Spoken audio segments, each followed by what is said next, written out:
This week, with great emotion, my friend Aaron said to a group of us, "What do I do?"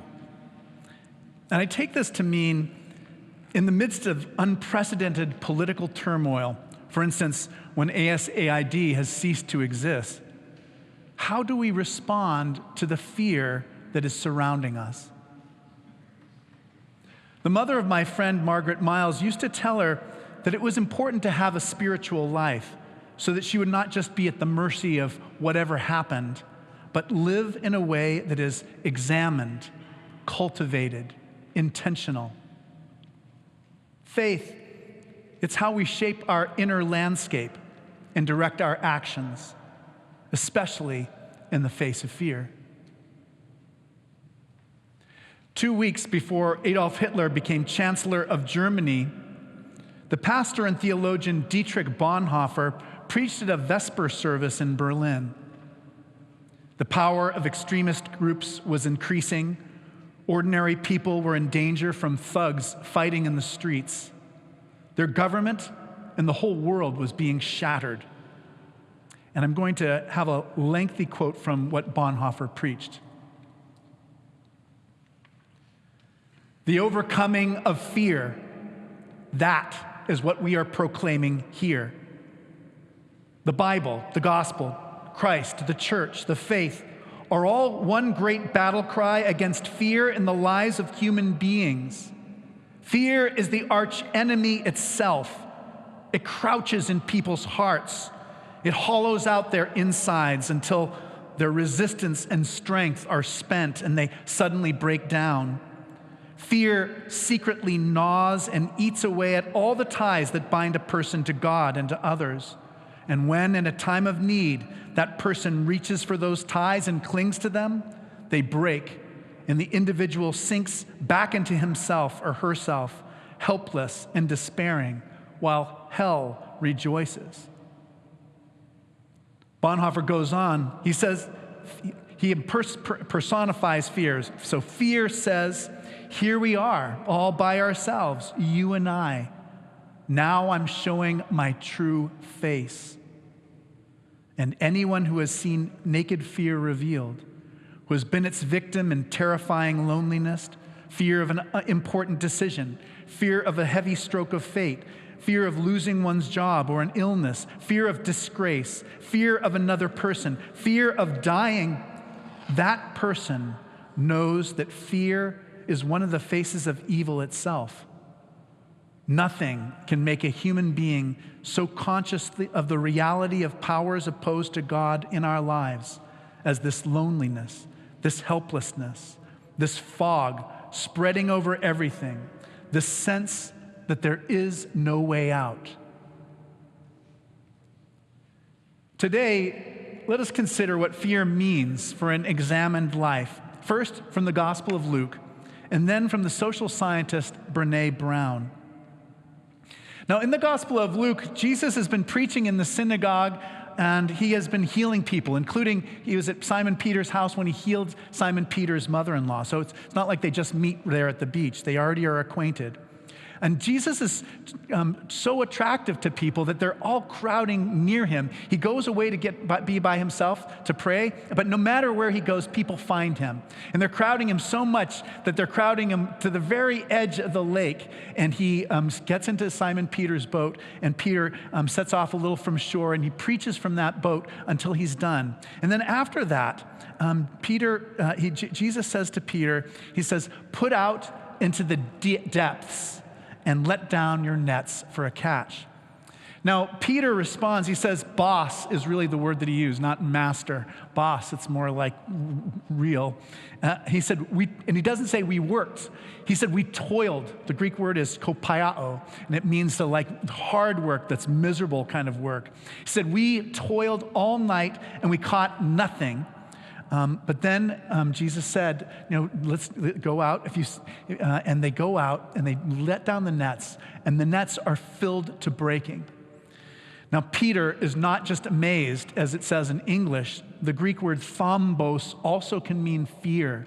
And so Peter, astonished by what is happening, he looks to Jesus and he kneels by him at his knees and he says, "Go away, for I am a sinful man." And Jesus replies, "From now on, you will be catching people." Now, there's two other problems with the translation that are not completely clear unless you read Greek. And the first is that Jesus doesn't say deep water. He says depths, and it's not just about the water or the boat. The word is bathos, and it's related to our word for bathysphere. It's like that little submarine that goes down and spherical and goes down into the depths.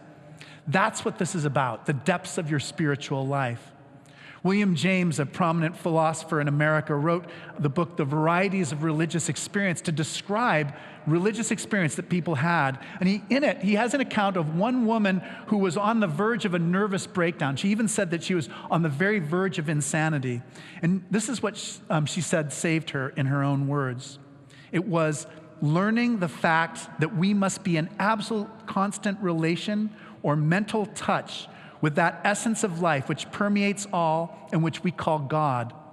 This is almost unrecognizable unless we live it into ourselves actually. That is, by constant turning to the very innermost, deepest consciousness of our real selves or of God in us, for illumination from within, just as we turn to the sun for light, warmth, and invigoration from without.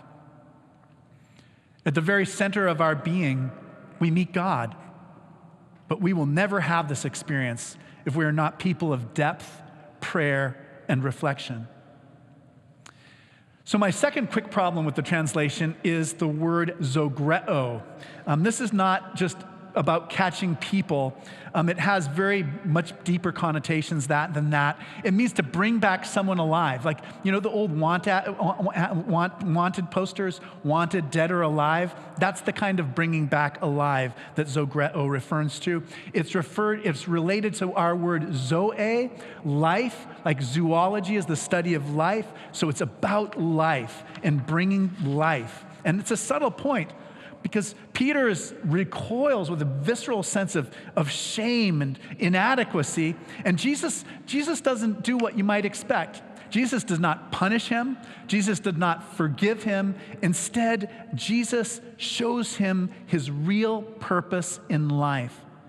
His purpose, like ours, is to help others find the way. We are here to let down our nets, to be connected to others, so that they can really live. Now, my grandfather was an Episcopal priest, and as a child, I was a member of his church. And about a year after he retired, he had a terrible stroke, so he could no longer speak and couldn't move half of his body. And then we moved to California not long after that, and I never saw him alive again. All I have from him is his old Bible with the bottom burned in from like a little hot pad. His hot pad is burned into the bottom of the Bible. I have his Greek dictionary, and I have only 7 of his sermons. In one, he quotes the preacher Phillips Brooks. And Phillips Brooks says, the reason we are here is, quote, that something more of God may become evident and effective in the world. It is not about what you can do, but about what God can do in you. Not about what you are, but how you can help others see what God is. So that's the first half of the first part of the sermon. The second part is about a social scientist who is also a faithful Episcopalian. And her name is Brené Brown, and she does extraordinary ministry. She serves as a research scientist, and she's developing a kind of vocabulary for people's feelings and inner states. She believes that understanding human emotions and precisely defining them is the very beginning of being able to live an abundant life. It is the way we begin to know how we can live with and share with others.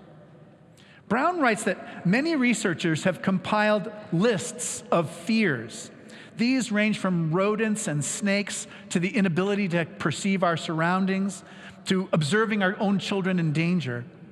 But no matter how many lists there are, on all of them is one thing that they share in common, and that is the fear of social rejection. It is the most powerful force in our life, maybe. We experience social pain and physical pain in the same part of our brain. So exposure to pain is what drives fear. Brown observes that people will do almost anything to not feel pain, including causing pain and abusing power. What we have been broadly calling fear may also be kind of subdivided into more definite words like anxiety, worry, and dread. I'm not going to define every word here, but let me define what worry is. Worry is the chain of negative thoughts about bad things that might happen to us in the future. And this is one like minor detail in the sermon, but may be important for you. She points out that it is wrong to think that worry can help you prepare or cope with some future problem. Worry doesn't make you better at anticipating or dealing with bad things that happen in the future.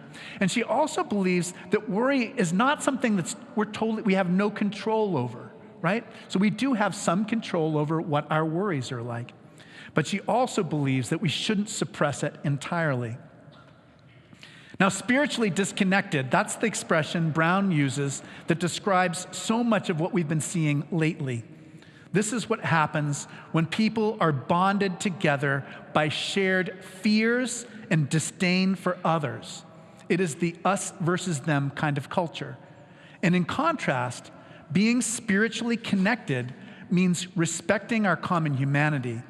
It is a way of reaching out to others in trust, respect, and love. It is possible to live in this way.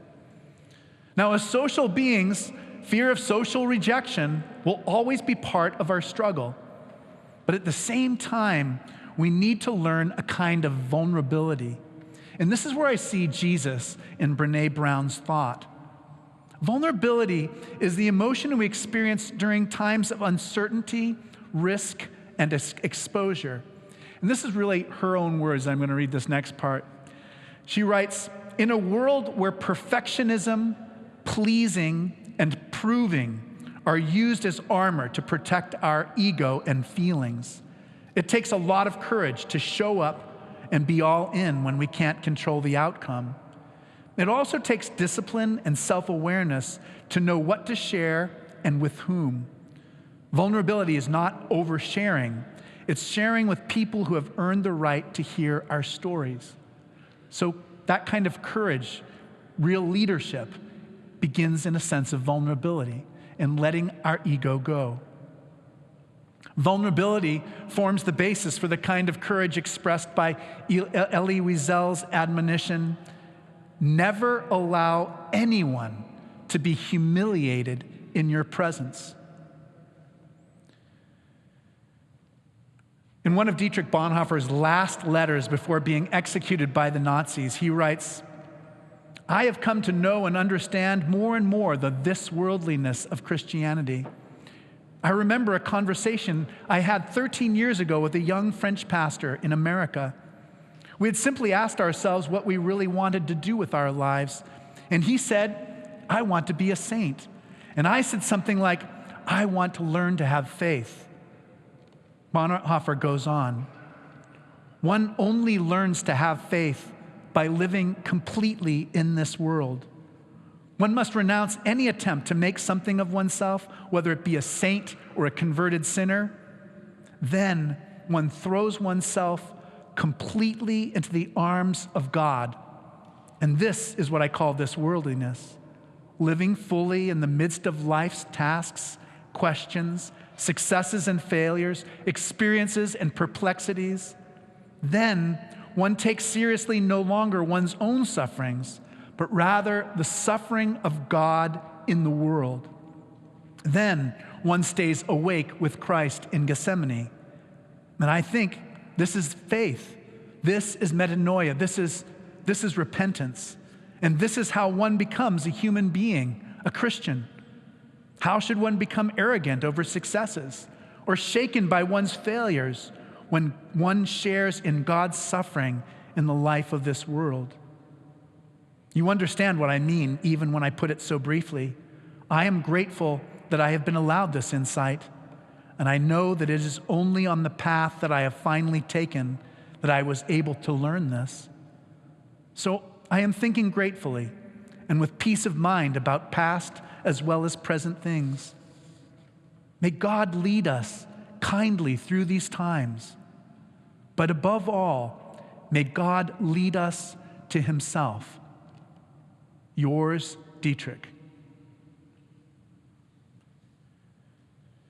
Earlier this week, my friend Aaron asked, "What do I do?" Dorothy Day writes, "We cannot live alone. We cannot go to heaven alone. Otherwise, God will say to us, 'Where are the others?'" Put out into the deep.